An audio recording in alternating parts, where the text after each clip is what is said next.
രാജ്യത്തെ നടുക്കിയ കൊൽക്കത്ത ആർജിക്കർ മെഡിക്കൽ കോളേജിൽ PG വിദ്യാർത്ഥിനിയെ ബലാത്സംഗം ചെയ്ത് കൊലപ്പെടുത്തിയ കേസിൽ പ്രതി സഞ്ജയ് റോയ് കുറ്റക്കാരനെന്ന് കോടതി വിധിച്ചു. സഞ്ജയ് റോയിയുടെ ശിക്ഷ തിങ്കളാഴ്ച വിചാരണ കോടതി വിധിക്കും. അതേസമയം താൻ നിരപരാധിയാണെന്നും ഒരു IPS ഉദ്യോഗസ്ഥന് കുറ്റകൃത്യത്തിൽ പങ്കുണ്ടെന്നും സഞ്ജയ് റോയ് വിധി പ്രസ്താവത്തിനിടെ കോടതിയിൽ പറഞ്ഞു. ഇരയുടെ മാതാപിതാക്കൾ വിധിയെ സ്വാഗതം ചെയ്തു. കൊൽക്കത്തയിലെ സിയാൽദ അഡീഷണൽ ജില്ലാ സെഷൻസ് ജഡ്ജി അനിർബൻ ദാസാണ് വിധി പ്രസ്താവം നടത്തിയത്.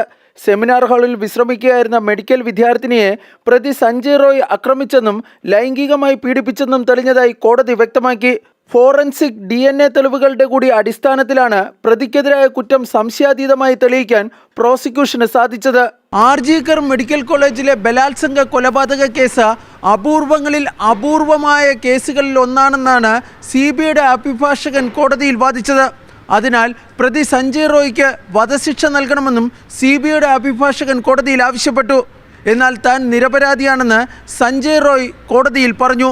കേസിൽ തന്നെ പെടുത്തുകയായിരുന്നുവെന്ന് സഞ്ജയ് റോയ് വിധി പ്രസ്താവിച്ച ജഡ്ജിയോട് പറഞ്ഞു. ഒരു IPS ഉദ്യോഗസ്ഥന് കൊലപാതകത്തിൽ പങ്കുണ്ടെന്നും അദ്ദേഹം അവകാശപ്പെട്ടു.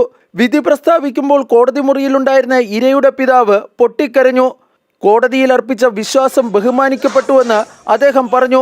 കഴിഞ്ഞ വർഷം ഓഗസ്റ്റ് 9 നടന്ന കൊലപാതകത്തിന് പിന്നാലെ മമതാ ബാനർജി സർക്കാരിനെതിരെ ദിവസങ്ങളോളം നീണ്ടുനിന്ന പ്രതിഷേധ സമരത്തിനാണ് ബംഗാൾ സാക്ഷ്യം വഹിച്ചത്.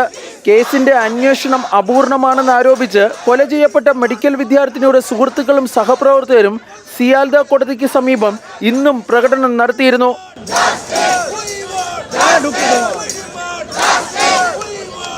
മാതൃഭൂമി ന്യൂസ്, ഡൽഹി.